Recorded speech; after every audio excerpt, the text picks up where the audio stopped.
Students, ম্যাথলাব চ্যানেলের পক্ষ থেকে আমি জিৎ স্যার বলছি। সামনেই তোমাদের লাইফ সায়েন্সের পরীক্ষা মাধ্যমিকের, তাই আজকে আমি লাইফ সায়েন্সের কিছু ইম্পর্টেন্ট সাজেশান নিয়ে এসেছি।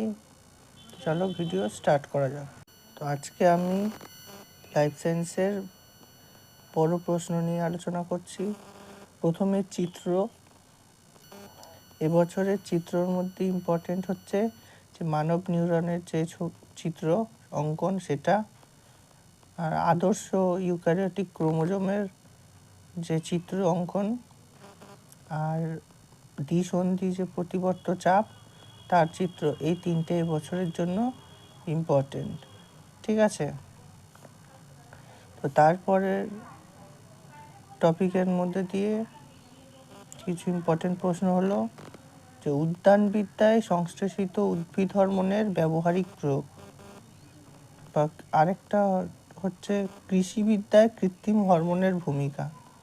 ঠিক আছে, এই প্রশ্নগুলো এবছরের জন্য ইম্পর্টেন্ট।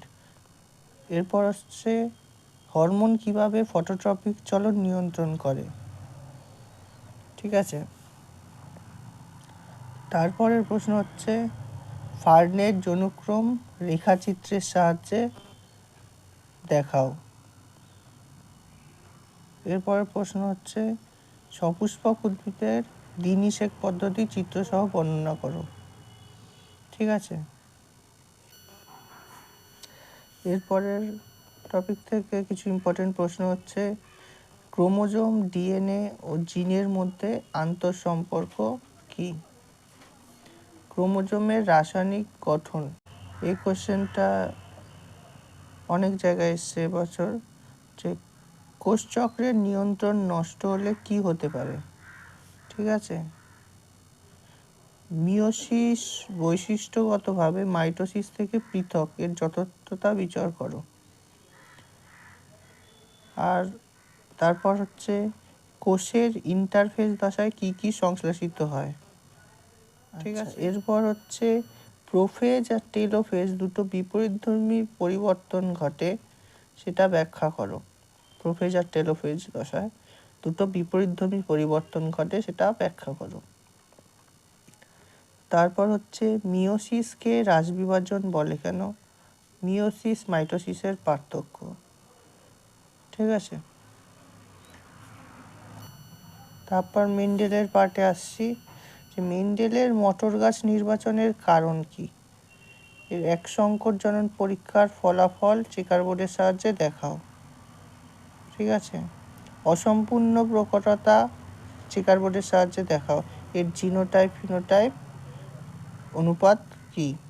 মেন্ডেলের যে দুটো সূত্র সেটা। গিনিপিগের দ্বিসংকর জনন F2 পর্যন্ত চেকার বোর্ডের সাহায্যে দেখাও। আর একটা উদ্ভিদের যৌনক্রম শব্দচিত্রের সাহায্যে দেখাও। এগুলো হচ্ছে ইম্পর্টেন্ট কোশ্চেন।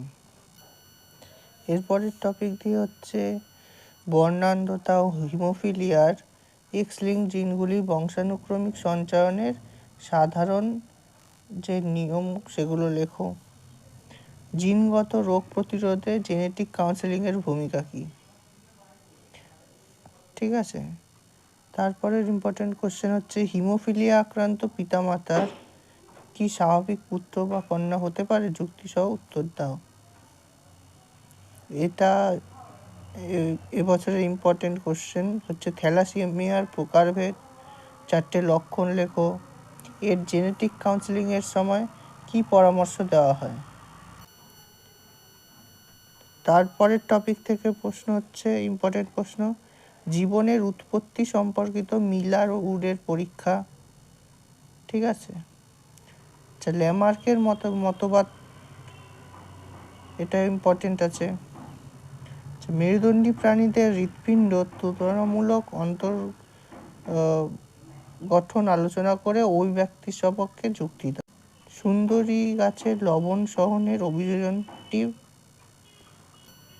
ব্যাখ্যা করো।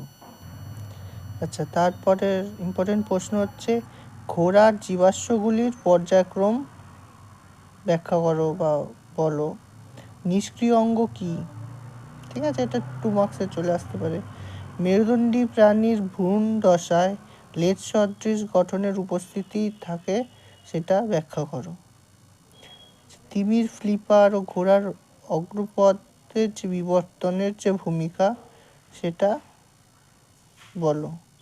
আর হচ্ছে ক্যাকটাসের পর্ণকাণ্ড, পায়রার বায়ুথলির যে অভিযোজনগত গুরুত্ব কী। ঠিক আছে। আচ্ছা, এর পরের টপিক থেকে প্রশ্ন হচ্ছে যে বায়ু দূষণ, মাটি দূষণ, জল দূষণ, শব্দ দূষণ, এগুলোর কারণ কি, এগুলো থেকে সৃষ্ট রোগের নাম কি। ঠিক আছে। আচ্ছা, মানুষের ওপর শব্দ দূষণের প্রভাব, এটা ইম্পর্টেন্ট আছে এবছরের। অ্যাসিড বৃষ্টি কি, জীবের ওপরের প্রভাব কি। আচ্ছা, ইউট্রফিকেশন কি, ইউট্রফিকেশনের ক্ষতিকর প্রভাব। আচ্ছা, বিষ্ণু উষ্ণায়ন ও চোরা শিকার কীভাবে জীববৈচিত্র্য হ্রাস ঘটায়, সেটা ব্যাখ্যা করো।